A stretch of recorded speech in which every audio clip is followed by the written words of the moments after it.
இமயமலையில் இருக்கக்கூடிய பாதாள லோகம், இங்குதான் நாகர்கள் வாழ்ந்தார்களா? சங்கிலியை பிடித்து பிடித்து இமயமலை குகைக்குள் இறங்கும் நபர்கள். முருகனை தேடி ஒரு சுவாரஸ்ய பயணம்.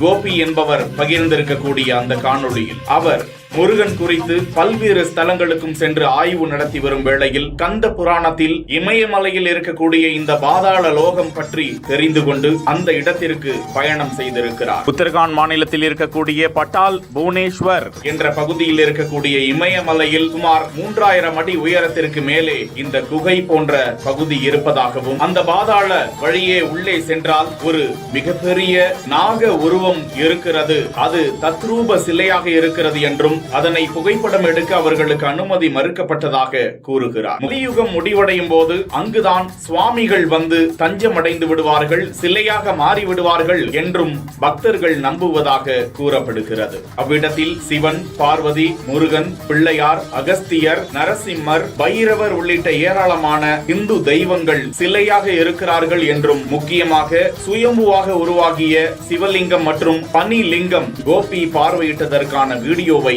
பகிர்ந்திருக்கிறார்.